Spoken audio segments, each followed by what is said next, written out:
एक आदमी विमान दुर्घटना के बाद समुद्र में 3 दिन और 3 रात तक बहता रहा। जब वह पूरी तरह निराश और बेबस हो चुका था, तभी अचानक उसे दूर कहीं जमीन दिखाई दी। वह तुरंत अपनी रबर की नाव लेकर समुद्र तट पर पहुंच गया। नंगे पांव बहुत सावधानी से वह जंगल की ओर बढ़ा ताकि देख सके कि वहां इंसानों की कोई मौजूदगी है या नहीं। वह जोर जोर से चिल्लाने लगा, हेलो, हेल्प, एनीबॉडी। लेकिन काफी देर तक पुकारने के बावजूद कोई जवाब नहीं मिला। उसे सिर्फ समुद्र की बेरहम लहरों की आवाज सुनाई देती रही। निराश होकर टॉम ने रेत पर पैरों से घसीटकर मदद का एक संकेत बनाया, इस उम्मीद में कि ऊपर से गुजरने वाला कोई विमान उसे देख ले। इसके बाद टॉम ने अपनी नाव की मदद से रेत पर एक साधारण सा अस्थायी ठिकाना बना लिया। बेहद थका हुआ वह यह सोचकर लेट गया कि बाकी योजना अगले दिन बनाई जाएगी। लेकिन रात होते ही जैसे ही टॉम सोने लगा, जंगल के भीतर से एक बेहद अजीब सी आवाज सुनाई। अनजान खतरे का एहसास होते ही वह तुरंत सतर्क हो गया। वह पूरी रात डर के साथ हाथ में चप्पू पकड़े जागता रहा। अगली सुबह टॉम ने देखा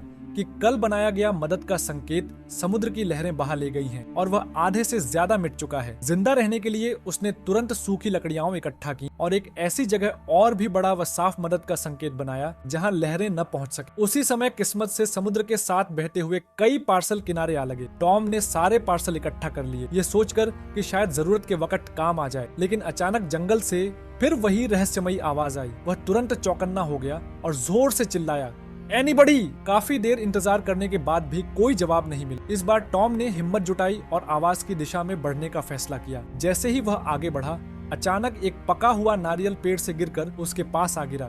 वह घबराकर पीछे हट गया। तभी उसे समझ आया कि अजीब आवाज दरअसल नारियल के गिरने की थी। उसका दिल आखिरकार शांत हुआ। उसने और नारियल इकट्ठा किए क्योंकि वह एक दिन से बिना पानी के था। उसने नारियल को पत्थर पर जोर से मारा, लेकिन वह नहीं टूटा। आखिरकार एक नुकीले पत्थर से उसने नारियल में छेद किया और बेकरारी से नारियल का पानी पीने लगा। पानी पीने के बाद टॉम ने अपना सामान समेटा और एक लकड़ी के सहारे आसपास का इलाका देखने निकल पड़ा कि शायद कहीं मदद का कोई और मौका मिल जाए। वह सुबह से शाम तक साहिल और चट्टानों के साथ चलता रहा, लेकिन एक और पार्सल के अलावा उसे कुछ भी हासिल नहीं हुआ। तभी उसे एहसास हुआ कि वह घूम फिरकर फिर उसी जगह लौट आया है। यह जानकर वह और ज्यादा निराश हो गया। अपने शक की पुष्टि के लिए टॉम ने द्वीप की सबसे ऊंची चट्टान पर चढ़ने का फैसला किया ताकि पता चल सके कि यह सच में एक वीरान द्वीप है या नहीं। दुर्भाग्य से रास्ते में मूंगे से उसका पैर जख्मी हो गया और बहुत ज्यादा खून बहने लगा। उसने अपनी पैंट फाड़कर पट्टी बनाई और कुछ जड़ी बूटियां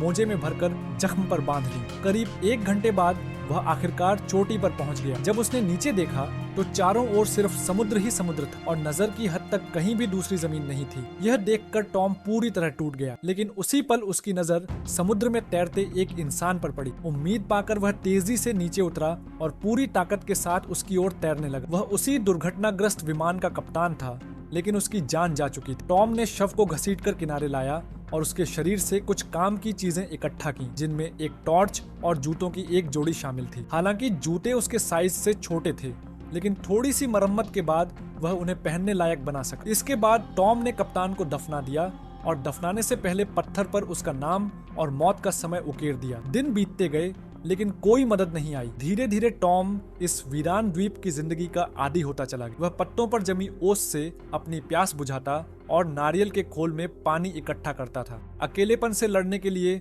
उसने एक वॉलीबॉल को अपना साथी बना लिया और उसका नाम विल्सन रख दिया। अब विल्सन उसका एकमात्र दोस्त था। टॉम रोज विल्सन से बातें करता क्योंकि वही उसकी अकेली संगत थी। वक्त बीतता गया। 4 साल बाद टॉम पूरी तरह द्वीप की जिंदगी में ढल चुका था। उसके कपड़े लगभग खत्म हो चुके थे, शरीर दुबला पतला और बाल बिखरे हुए थे। गुफा उसका घर बन चुकी थी, दीवारों पर निशान बने हुए थे और उसकी मंगेतर की तस्वीर हमेशा उसके पास रहती थी। एक दिन समुद्र एक बड़ा लोहे का टुकड़ा किनारे बहाकर ले आया। टॉम उसे देखकर काफी देर तक सोचता रहा। अचानक उसके दिमाग में एक ख्याल आया, यही उसके द्वीप से निकलने की आखिरी उम्मीद हो सकती। उसने फैसला किया कि वह एक बेड़ा बनाएगा और मौसम, हवाओं और लहरों का हिसाब लगाने लगा। उसके हिसाब से मार्च और अप्रैल के महीने द्वीप छोड़ने के लिए सबसे बेहतर थे, लेकिन अब उसके पास सिर्फ 1.5 महीना था। वह तुरंत तैयारी में जुट गया। पेड़ों की छाल उतारी, रस्सियां बनाई और बेड़ा तैयार करने लगा। विल्सन जैसे खामोशी से उसे याद दिला रहा हो कि वक्त तेजी से खत्म हो रहा है। वक्त बिल्कुल सिर पर था और टॉम जानता था, अब या कभी नहीं।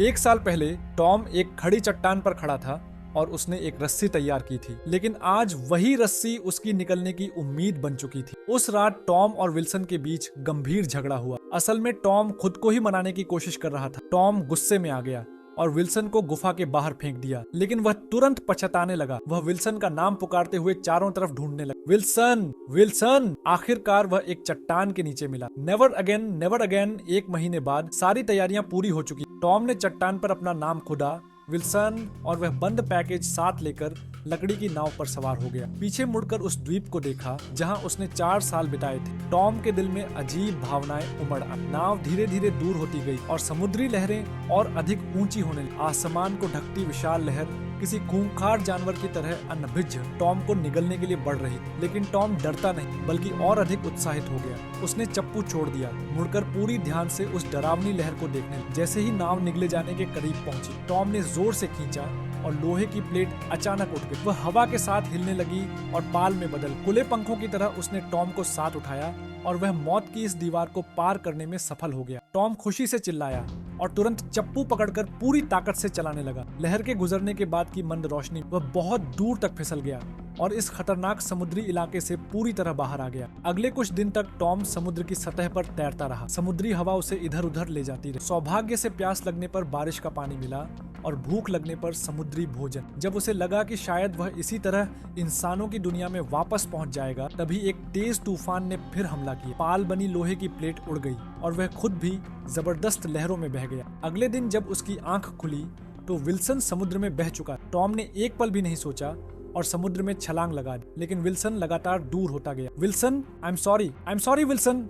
विल्सन टॉम का सबसे करीबी दोस्त बन चुका था। अपने इस दोस्त को खोने के बाद टॉम नाव पर लेटकर फूट फूट कर रोने लगा। 4 साल तक वीरान द्वीप पर जीवित रहने का सहारा विल्सन ही था और अब वह आखिरी सहारा भी खत्म हो चुका था। टॉम ने चप्पू फेंक दिया और जीने की इच्छा पूरी तरह खो बैठा। लेकिन जब वह नाव पर लेटा भाग्य के फैसले का इंतजार कर रहा था, एक बड़ा जहाज उसके पास से गुजरा। आखिरकार वह बच गया। द्वीप पर फंसे रहने के दौरान एक और चीज थी जिसने उसे हमेशा उम्मीद दी रखी। वह एक पंख वाला पैकेज। 4 साल बाद टॉम ने वह पैकेज उसके असली मालिक को वापस कर दिया और साथ में एक धन्यवाद का नोट छोड़ा। उस पर लिखा था, यह पैकेज मेरी जान बचा गया।